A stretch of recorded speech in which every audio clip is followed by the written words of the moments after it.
Hola, buenas noches. Estamos una vez más aquí en el canal para hablar de libros, pero en esta ocasión traigo un resumen muy especial. Traigo el resumen de El Camino de los Reyes, porque como ya os conté en mi vídeo anterior, que os dejaré por la i, no sé dónde saldrá la i, pero como os comenté en el vídeo anterior, quiero ir haciendo los resúmenes de todos los libros que hay publicados de Archivo de las Tormentas, con el objetivo de recordar, refrescar la información principal y más importante antes de aventurarnos a leer la lectura conjunta del último libro que se va a publicar en diciembre de 2024, Viento y Verdad, que es la quinta parte de Archivo de Tormenta, sin contar los relatos y los extras. Entonces, pues bueno, estoy aquí con nocturnidad para enfrentarme al recuerdo de la primera parte de Archivo de las Tormentas, El Camino de los Reyes.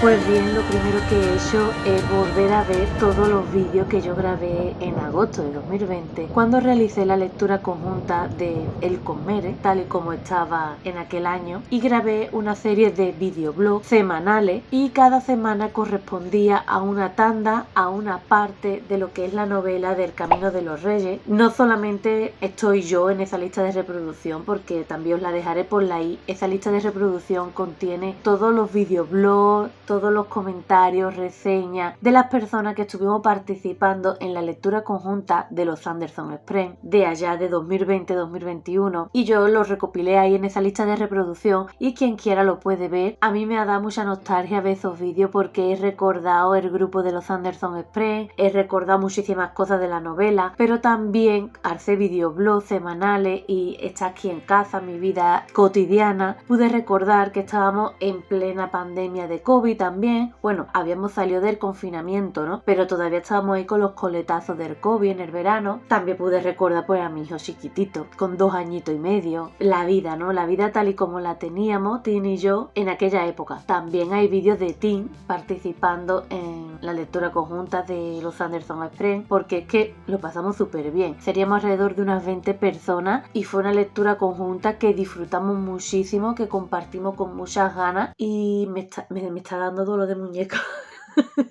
El libro no me está dando, lo voy a dejar por aquí porque es que pesa mucho, mi amigo El Camino. Me ha gustado mucho volver a ver esos vídeos, lo he visto en parte para refrescar la memoria, pero también por nostalgia, ¿no? Y bueno, era su función aquí en el canal, ¿no? Yo voy grabando vídeos y voy aquí almacenando mucho contenido sobre el libro, pero también forman parte de mi vida, y ahora que me siento y miro para atrás, es muy bonito la verdad. Pero ha llegado este momento en el que me voy a enfrentar al Camino de los Reyes. Bueno, lo tengo aquí por si no solamente leo lo que es el resumen, sino que también puedo ir enseñando cositas. Lo primero que yo quería enseñar es el mapa de cómo es la tierra de Roshar, el planeta de Roshar. Y bueno, quería enseñarlo porque es lo que viene dentro, ¿no? Cada libro trae unas ilustraciones distintas en las guardas o como se llame. Ya luego están los agradecimientos, otra vez mapa pero en blanco y negro. Lo primero que nos encontramos en el Camino de los Reyes es este preludio, donde vemos esos acontecimientos, ese final de una super mega guerra hace 4500 años. Y los personajes mencionados en este capítulo son Kala, que es el personaje desde el punto de vista que estamos viendo la escena, Jezrien, el interlocutor, la otra persona con la que se encuentra, Talenel, que se menciona como el que ha caído en la batalla, Ishar, otro de los miembros de ese grupo de 10 que son unos caballeros especiales, unos caballeros radiantes especiales, también solo lo conocemos de oída, ¿no? Porque se menciona. El resumen de la trama de este primer capítulo es que Kala, uno de los 10 heraldos, deambula por un pasaje desgarrado y plagado de humanos muertos, tronadores y otras bestias, unos monstruos especiales que hay en este mundo, unas evoluciones de la fauna que existe en este planeta. Viaja hacia el lugar de reunión de los heraldos y entre paréntesis pone una aguja rocosa, es como un promontorio, una cosa así especial, un punto de reunión para aquellos que sobrevivieron a la desolación. La desolación es como esos momentos álgidos de guerra, de batalla contra un mal superior, pues bueno, se reúne todo el mundo, ¿no? Se reúne el humano de a pie, que como he leído en el capítulo, había gente que parecía como en la edad de los metales, con lanza con puntas de metal, pero ropa así muy rudimentaria. Luego había gente que también tenía sus armaduras de caballero. Había gente muy dispar, ¿no? Los caballeros radiantes parecían como más evolucionados socialmente, culturalmente, que los que estaban ahí de nativos en el planeta en ese momento, ¿no? Y entonces pues parece que este tema de la desolación es algo cíclico. Cada cierto tiempo vuelve a pasar una desolación y otra, y son como esas grandes batallas. Al llegar al círculo, al punto de reunión, solo encuentra a su líder, Jezrien, esperándole. Al principio asume que los otros 8 deben de haber muerto, ya que la batalla fue muy cruenta. Sin embargo, ve 7 hojas de honor, las 7 espadas estas que hemos hablado, clavadas en el suelo en la base de la aguja del círculo del punto de reunión. Jezrien informa entonces a Kalak de que los otros heraldos se han marchado, abandonando el juramento. Es decir, ellos tenían un juramento por los que se va presentando a estas batallas, estas desolaciones cíclicamente, y parece que es que ya se han cansado, no saben cuántos cientos de años, miles de años, muchi tiempo, pues llevan en este circuito cíclico, naciendo y renaciendo,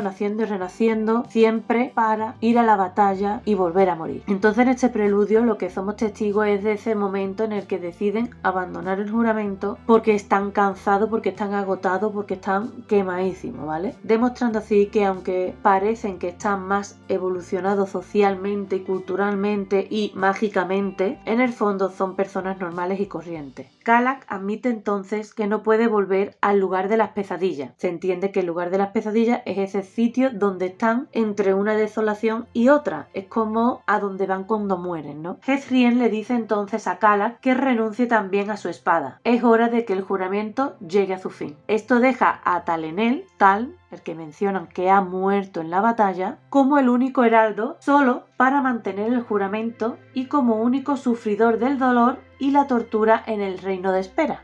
Es decir, uno está manteniendo el juramento, está manteniendo ahí el equilibrio, ¿no? Esta cosa por la que todo va a seguir marchando, el mundo va a poder seguir yendo adelante, ¿no? Pero los otros 9 se bajan del carro. Kalak muestra horror y disgusto de que tanto Jezrien como él mismo hayan sido destrozados por el ciclo de las desolaciones y que sean demasiado débiles para enfrentarse a su sufrimiento. Planean mentir y decir al pueblo que por fin han vencido al enemigo, afirmando que incluso podría resultar cierto. Su abandono de la humanidad se diluye un poco por el hecho de que Ishar, otro heraldo, cree que mientras que quede uno de nosotros ligado al juramento, en este caso Talenel, puede ser suficiente.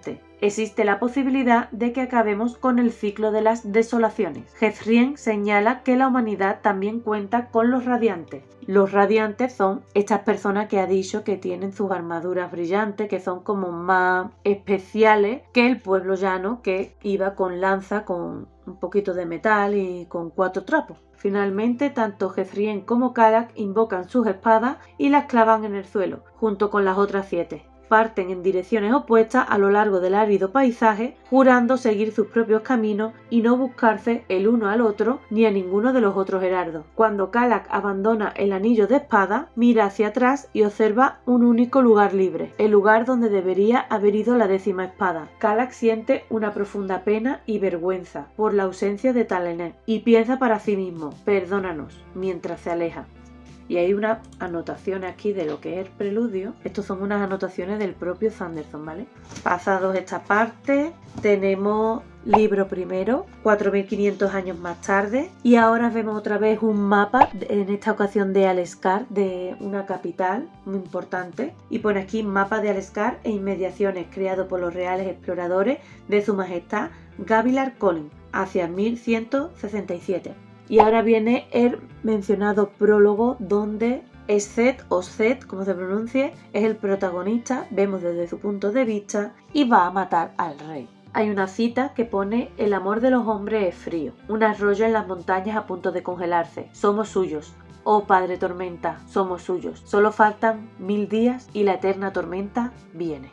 Una de las cosas que me llamó mucho la atención cuando leí El Camino de los Reyes era ese principio de cada capítulo, ese fragmento, esa cita, que siempre te pone ahí una frase fuera de contexto, que tú no sabes qué significa, que a veces tú intentas coger hilo de a qué se refiere, a veces parece que sí, a veces parece que no, y luego parece como una fecha, una época, como esta por ejemplo que dice recogido el primer día de la semana de Palat del mes Shas del año 1171, 31 segundos antes de la muerte. El sujeto era una mujer de ojos oscuros, embarazada, de mediana edad. Su hijo no sobrevivió. Son como citas, como frases, como las últimas palabras de una serie de personas random totalmente, que no tienen nada que ver unas con otras, sus últimas palabras, ¿no? Yo me acuerdo que cuando leí el libro por primera vez, yo decía, pero esto tiene que significar algo importante, esto tiene que ser... ¿Por qué se está recopilando todas las frases de todas esas personas, evocando a no se sabe qué? Me pareció súper chulo, súper misterioso, cómo te lo plantea, ¿no? Y en el prólogo, que se titula Matar, aquí van a aparecer una serie de personajes que son Seth, que es el que narra, es el punto de vista principal del capítulo, pero también van a aparecer otros personajes como Dalinar Kholin, Elhokar Kholin, Torol Sadeas, Gavilar Kholin, que es el actual rey, el que va...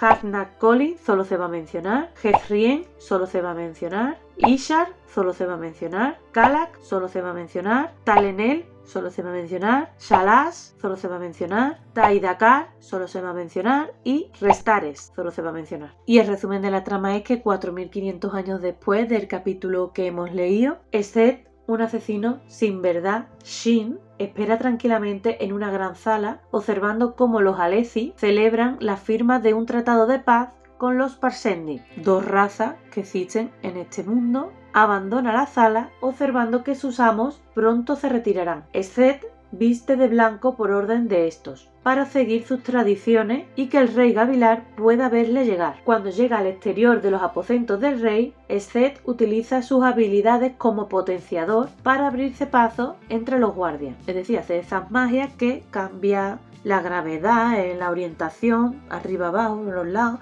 andando por las paredes, haciendo cosas mágicas, ¿vale? Al llegar a los aposentos del rey se enfrenta a un portador de esquirladas, mientras el rey huye. Las esquirladas son estas armaduras y armas potenciadas, mejoradas, digivolucionadas. Ese se abre paso luchando contra él, pero pronto se da cuenta de que es ese, y no el hombre al que persigue, el rey Gavilar. El que huye está fingiendo ser el rey Gavilar, pero en realidad el rey Gavilar es el que está peleando contra él, vestido con la armadura esquirlada. Vuelve y lucha contra él, derrotándolo finalmente al hacer que el balcón en el que se encuentran se derrumbe, hiriéndole mortalmente. Seth casi muere también en la pelea. Cuando Seth le dice a Gavilar que le ha enviado los Parshendi, Gavilar se queda confuso y dice, ¿los Parshendi? Eso no tiene sentido, porque acababa de firmar un tratado de paz con ellos. Gavilar le da entonces a Seth una extraña esfera negra y le dice, debes coger esto, no deben obtenerla. Luego ordena a Seth que le diga a su hermano Dalinar que debe encontrar las palabras más importantes que un hombre puede decir. Como Shin, Seth considera sagrado el deseo de un moribundo, así que deja una nota para Dalinar escrita con la sangre de Gavilar. Coge la esfera y huye. Y ahora sí entramos en lo que es la primera parte, que se llama Arriba Silencio. Vamos de cabeza con el capítulo 1, Bendito por la tormenta.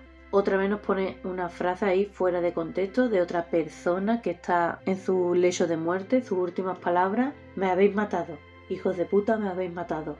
Mientras el sol sigue calentando, yo muero. Los personajes que aparecen es Zen, que es el punto de vista que narra, Dalet, Kaladin, Finn, Corater, Beden Sharbe, no sé cómo se pronuncia, Méridas Amaran, solo se menciona, Gare, solo se menciona, Torol Sadea, solo se menciona, Gavilar Kholin, solo se menciona, Kurisi, solo se menciona, y Halau, solo se menciona. Y el resumen de la trama es que 5 años después, Zen, un nuevo recluta del ejército del brillante señor Méridas Amaran, está aterrorizado. Está a punto de enfrentarse a su primera batalla y no tiene ni idea de lo que le espera. Es reclutado en el último momento por un nuevo escuadrón, el de Kaladin bendito por la tormenta, por razones que no comprende. Dalet, un zar sargento recoge a Zen y lo reincorpora al escuadrón. Pronto se les une Kaladin, que le pide a Dalet que cuide de él durante la batalla, ya que no conocerá las señales del grupo. Luego se ponen a discutir tácticas. Llega la fuerza enemiga y comienza la batalla. El escuadrón de Kaladin no pierde ni un solo hombre. En un momento dado, Kaladin lucha sin ayuda contra 6 lanceros enemigos para salvar a Zen, el nuevo. Cuando aparece un brillante señor enemigo, Kaladin y su escuadrón intentan derrotarlo. Sin embargo, se ven obstaculizados por la llegada de un portador de esquilada enemigo. Zen se desmaya por la pérdida de sangre y la escena se interrumpe. Capítulo 2. El honor ha muerto. Y otra frase de estas de epitafio: 10 órdenes nos amaron una vez. ¿Por qué nos has olvidado, todopoderoso? Esquirla de mi alma, ¿dónde has ido? Y los personajes que salen en este capítulo son Kaladin, su punto de vista, este nombre que es impronunciable,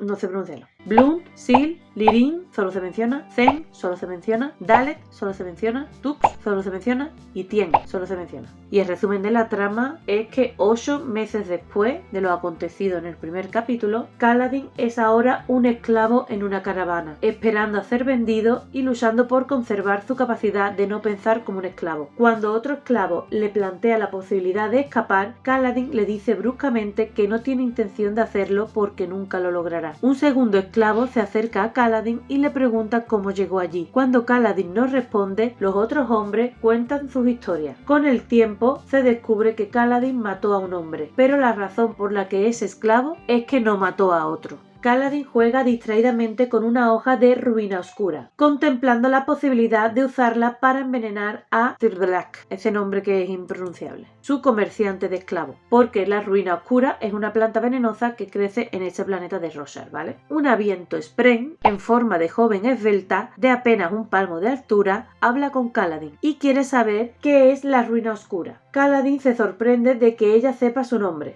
Mientras conversan, observa que es mucho más inteligente que un Spren típico. Cuando le pregunta por qué ya no lucha, él responde que ha fracasado. Kaladin ve a yendo a inspeccionar a un esclavo enfermo. Kaladin le dice que el hombre tiene la tos chirriante y que sobrevivirá si es que le da más agua.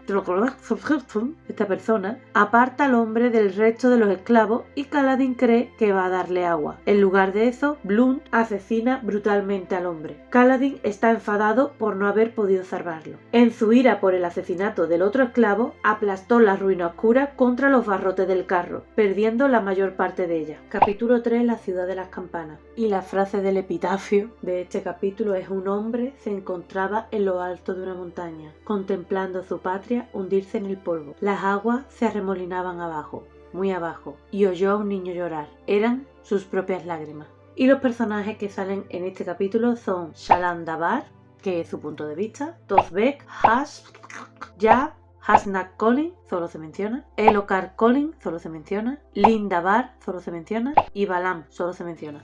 Y el resumen de la trama es que Shallan Dabar acaba de llegar a Kharbran, la ciudad de las campanas. Experimenta un choque cultural asombrada por la cantidad y variedad de gente que hay en esta ciudad. Tras una breve conversación con el capitán Tozbek del Placer del Viento, el barco en el que llegó a esta ciudad, le comunica que Hasnak Colin, la mujer a la que lleva persiguiendo varios meses, sigue en la ciudad. Shallan y uno de los marineros del capitán Tozbek hacen el viaje hasta el palacio para que Shallan pueda hablar con Hasnak. Cuando llegan, ella le pide a Yal que la espere fuera del palacio. Se desvela que Shallan había solicitado ser la pupila de Hasnak y que ésta le dijo que se reuniera con ella en Dumadari. Desde entonces, Shallan la persigue de ciudad en ciudad. Y Dumadari es una ciudad de Roshar en la frontera entre Yak-Kevet y Aleskar. Por suerte, te pone el enlace y tú te enteras de todas las cosas, de todos los detalles. Esta página está súper bien. Os dejaré el nombre de la página aquí abajo, escrito seguramente. Si no, el enlace está en la cajita de descripción, ¿vale? Que no me lo estoy sacando del mangote, que esto tiene su fuente, ¿vale? Shallan está muy nerviosa, ya que la situación económica de su casa está en ruina desde la muerte de su padre. Y si no encuentra alguna fuente de ingreso u otros medios para controlar las casas políticas rivales, su casa no durará mucho. También revela que su petición de ser la pupila de Hasnak está relacionada de algún modo con la resolución de la crisis de su casa, aunque no aclara cómo. El capítulo termina con Shallan doblando una esquina y viendo a Hasna. Capítulo 4. Las llanuras quebradas. Y la frase de epitafio: me estoy muriendo, ¿verdad? Curandero, ¿por qué tomas mi sangre? ¿Quién te acompaña con su cabeza de arrugas? Puedo ver un sol lejano, oscuro y frío, brillando en un cielo negro. Oh. Y los personajes que salen en este capítulo son Kaladin, que es el que narra desde su punto de vista, Silfrena, Sil, que es la Spren, este nombre otra vez, Blunt, Tag, Méridas Amaran, solo se menciona, Elhokar Collin, solo se menciona, Roshon, no sé cómo se pronuncia, solo se menciona, Katarotam, solo se menciona. Y el resumen de la trama. Kaladin está sentado en el carro de esclavos esperando a que la caravana se detenga para comer y observando que es bastante más tarde de la hora a la que la caravana suele detenerse. Tras unos minutos se da cuenta de que es porque se ha perdido. Este recuerda que Kaladin fue una vez soldado a Alesi y podría tener conocimiento de las tierras. Cuando le pide que le ayude a encontrar el camino, Kaladin rompe su mapa en pedazos y le dice a que no conoce esa ruta. En la conversación siguiente, dice que solo se siente cómodo con la idea de que Kaladin escape porque sabe que desea vengarse del brillante señor Amaran, más que de él. Kaladin se da cuenta de que si sabe lo de Amaran, entonces también sabe que Kaladin no es en realidad un desertor, en contraste con la historia oficial dada cuando fue vendido. Aunque lo reconoce, dice que es la historia a la que se aferrarán porque los hombres culpables de altos crímenes son difíciles de vender a buen precio. Poco después, la Viento Spren regresa. Al parecer se había marchado durante la reciente alta tormenta, pero ahora le dice a Kaladin que hay un gran grupo de gente no muy lejos. Unos minutos después se da cuenta de que se trata de un campamento de guerra, Alesi, y que su destino son las llanuras quebradas. Los demás esclavos expresan su esperanza de ser tratado con justicia en los campos de guerra. Kaladin tiene sus dudas, pensando en los muchos ojos claros que han demostrado ser corruptos en el pasado. La única esperanza que le queda es que le permitan volver a luchar. Capítulo 5. Hereje y las últimas palabras. He visto el final y lo he ido nombrar. La noche de las penas, la verdadera desolación, la tormenta eterna. Y en este capítulo sale un montón de personajes, sobre todo Shallan Dabar, que es el punto de vista desde el que está contado, pero también sale Hasna Collin, Taravangia, la nieta de Taravangia y un montón de gente mencionada.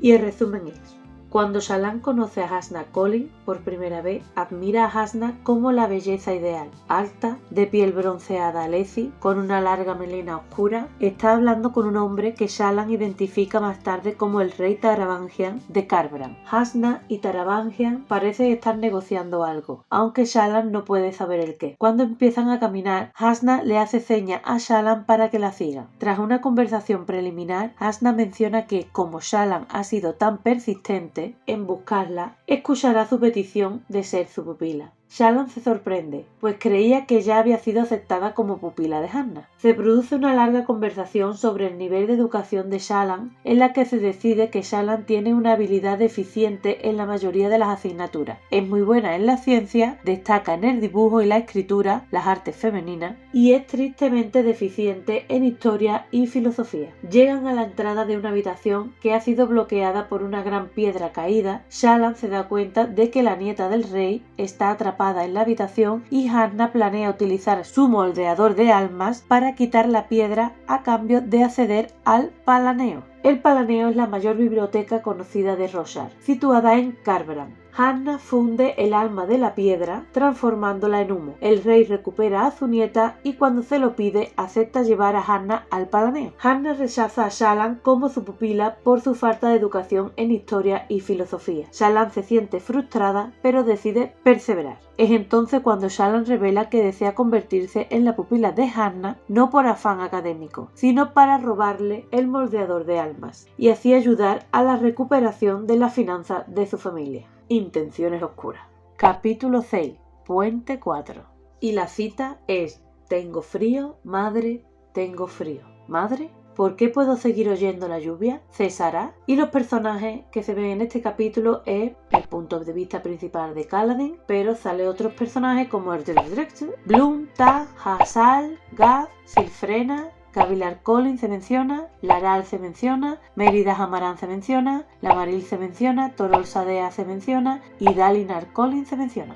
Y el resumen de la trama es que Kaladin y el resto de la caravana de esclavos han llegado a las llanuras quebradas, concretamente al campamento de guerra del Alto Príncipe Sadeas. Los llevan ante una mujer que puede decidir si pueden utilizar a alguno de los esclavos o no. Cuando Kaladin intenta convencerla de que le deje luchar, le dice que Kaladin es un desertor, frustrando sus esperanzas. La mujer decide que Kaladin y sus compañeros pasen a formar parte de la cuadrilla de los puentes. Kaladin y su nuevo superior inmediato, Gav, se disgustan al instante. Como resultado, Kaladin es colocado en uno de los peores lugares del puente cuando son llamados a correr con el puente, sin el beneficio de unos zapatos o chaleco para protegerse. Tras varias horas de agonía cargando el puente, llegan a la cima donde los Parshendis enemigos esperan al otro lado. Reciben andanadas de flechas mientras colocan el puente. Kaladin es el único superviviente de la primera fila. Se despierta horas después cuando el viento Spren que le ha estado siguiendo le da una descarga de energía. Kaladin se da cuenta de que si no se da prisa se quedará atrás. El Spren le dice que su nombre es Silfrena o Sil. Aunque está agotado, Kaladin ocupa un lugar en el puente y comienza el largo camino de regreso al campamento.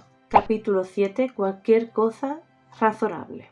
Y las últimas palabras de este capítulo son: están en llamas, arden, traen la oscuridad cuando vienen, y por eso todo lo que se puede ver es que su piel está en llamas, arden, arden. Y el personaje principal de este capítulo es Shallan Davar otra vez, su punto de vista, pero sale otros muchos personajes, físicamente Kapsal y Hasnak Collin, pero se mencionan a Lin Davar, Lues, Balat Davar, Yal, Taravangia, el Todopoderoso, Lanin y Dandos Heraldin. Y el resumen de la trama: Shallan se dirige al Palaneo con la esperanza de convencer a Hasna de que es digna de ser su pupila. Cree que es fundamental que encuentren la manera de hacerlo, ya que sin su padre, su familia ya no puede hacer moldeado de alma de su riqueza ni manipular a los demás para que hagan lo que ellos quieren. Se le permite esperar a Hasna en su sala de lectura, aunque se le niega el acceso al propio Palaneo. Mientras espera, dibuja varias memorias de las últimas horas y luego escribe una carta a Hasna con argumentos para su reconsideración. La interrumpe un fervoroso que se presenta como Kapsal. Le pide que espere a Hasna y elogia sus bocetos. Kapsal le dice a Shallan que está intentando convertir a Hasna, una atea declarada, al culto del borinismo. Se marcha pidiéndole que haga saber a Hasna que ha venido a hablar con ella. Ella acepta y comienza a lacar sus dibujos. Se da cuenta de que lleva un buen rato allí y empieza a recoger sus cosas, dejando la carta para Hasna. Sin embargo, antes de que pueda marcharse, Hasna aparece en la puerta con cara de disgusto. Capítulo 8. Más cerca de la llama. Y la frase es: victoria. Nos hallamos en la cima de la montaña. Los dispersamos ante nosotros. Sus casas se convierten en nuestras moradas. Sus tierras son ahora nuestras granjas. Y ellos arderán, como nosotros lo hicimos una vez, en un lugar que es vacío y triste. Y los personajes de este capítulo son Shallan Davar, que es el punto de vista principal, y salen otros personajes como Hasnak Collin, Yalf, Artmin, y se menciona a Kapsal, a Lin Davar, a un montón de gente.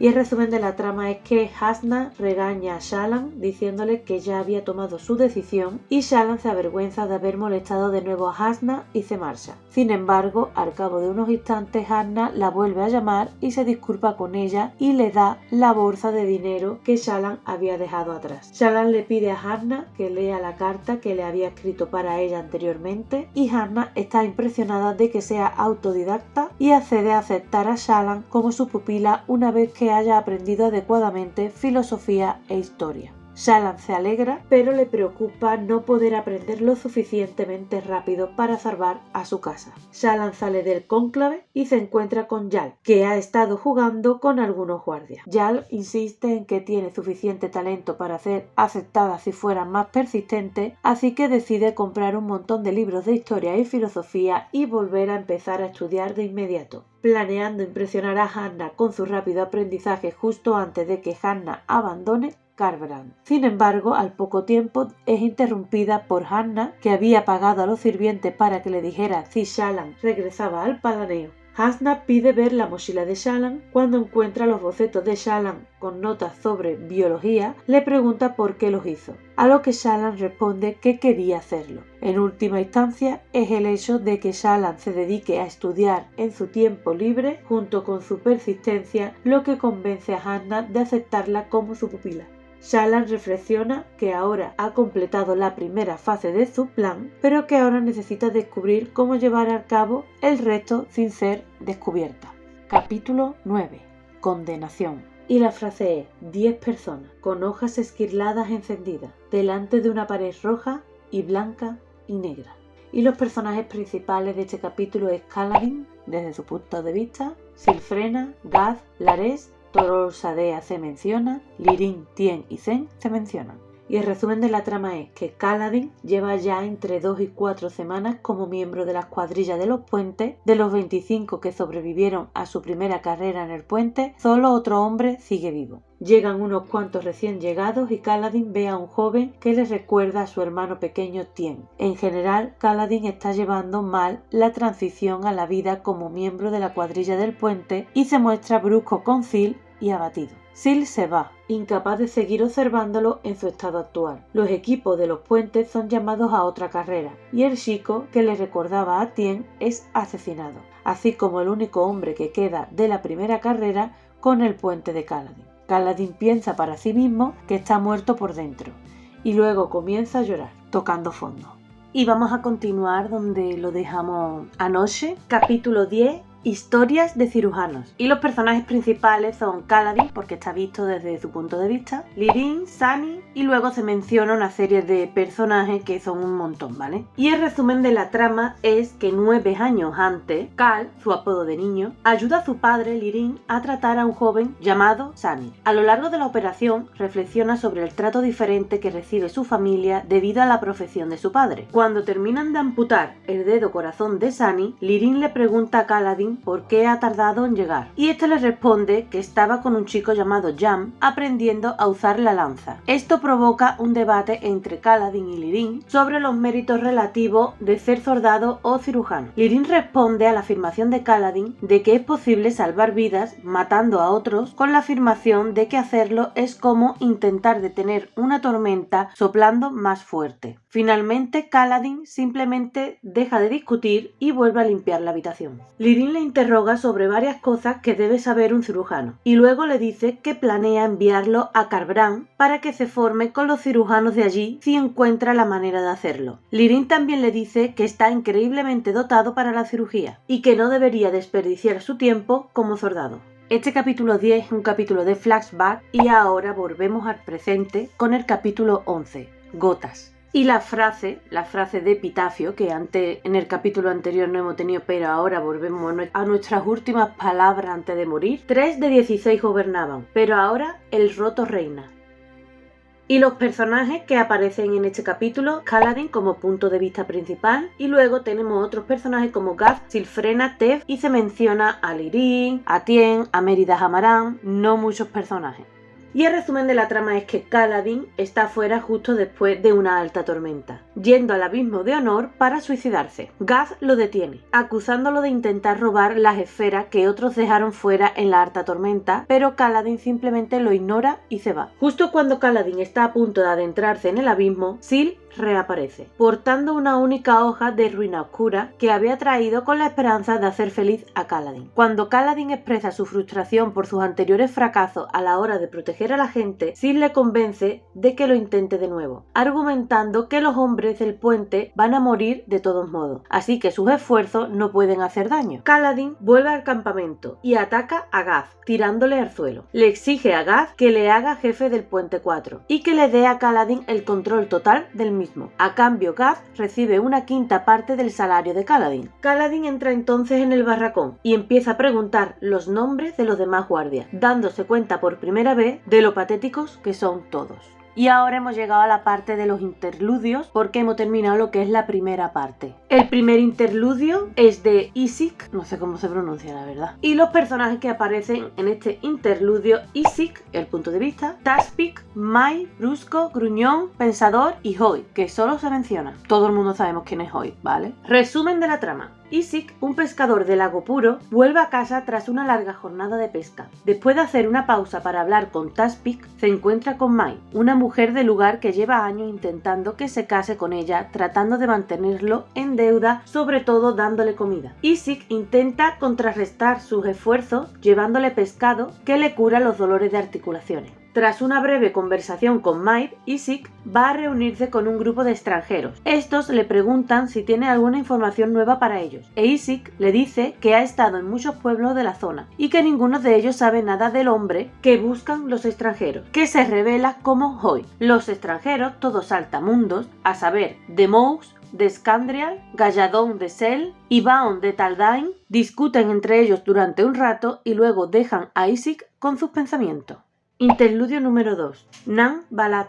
Y los personajes que salen en este interludio son Balat Dabar, punto de vista, Skrak, Wilkin Dabar, Eilita, que solo se menciona, Shalan, que solo se menciona, Lin Dabar, que solo se menciona, Elaran Dabar, que solo se menciona, y Hushu Dabar, que solo se menciona. Y el resumen de la trama: Balat Dabar, hermano de Shalan, está torturando a varios animales pequeños en los jardines de la finca de la familia. Reflexiona sobre cómo Shalan está haciendo la mayor parte del trabajo para salvar a su familia e intenta convencerse de que no es un cobarde por quedarse en casa para gestionar la finca. Admite cierto resentimiento hacia Shalan porque de todos sus hermanos ella era la única con la que su padre nunca se enfadaba de verdad. Pero poco después, Wilkin, otro hermano, le interrumpe en sus pensamientos y le anuncia que tienen un gran problema.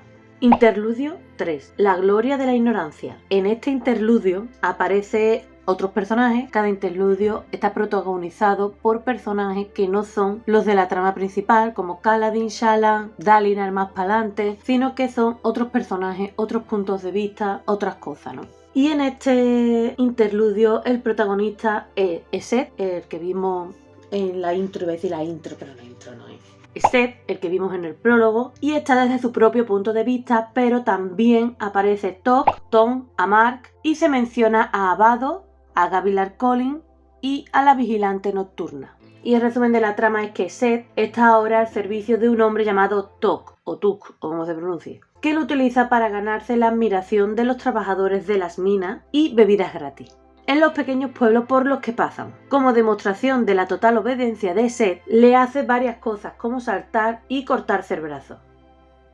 Cuando le ordena a Seth que se suicide, este le informa de que no se le puede ordenar que se suicide y vuelve a sus propios pensamientos. Los demás se sorprenden de lo refinado de su discurso y se sienten ligeramente incomodados, asociándolo con los ojos claros. Seth reflexiona que su forma de hablar y sus ademanes bien pueden ser parte de la razón por la que sus amos nunca los retienen por mucho tiempo, ya que sus amos saben que es capaz de mucho más de para lo que se le está utilizando, y que en muchos aspectos es mucho más refinado e inteligente que ellos. Sin embargo, Seth se deleita en su trabajo común, ya que significa que no está siendo utilizado para derramar más sangre. A medida que pasa la noche y se hace evidente que los habitantes del pueblo ya no escuchan realmente las historias de Tuk, este y Seth se marchan. Sin embargo, al salir del pueblo, Tuk es asesinado por un grupo de matones que se plantean vender a Seth a los esclavistas. Entonces uno de ellos recoge la piedra jurada de Seth y este les informa de su obligación de servirles mientras la tenga en su poder. Cuando le pide una aclaración, Seth le dice que debe obedecer cualquier orden excepto la de matarse a sí mismo, y piensa para sí mismo que tampoco puede pedirle que renuncie a su hoja esquilada, pero el hombre no tiene por qué saberlo. El hombre medita durante un momento las posibilidades que tiene como sirviente.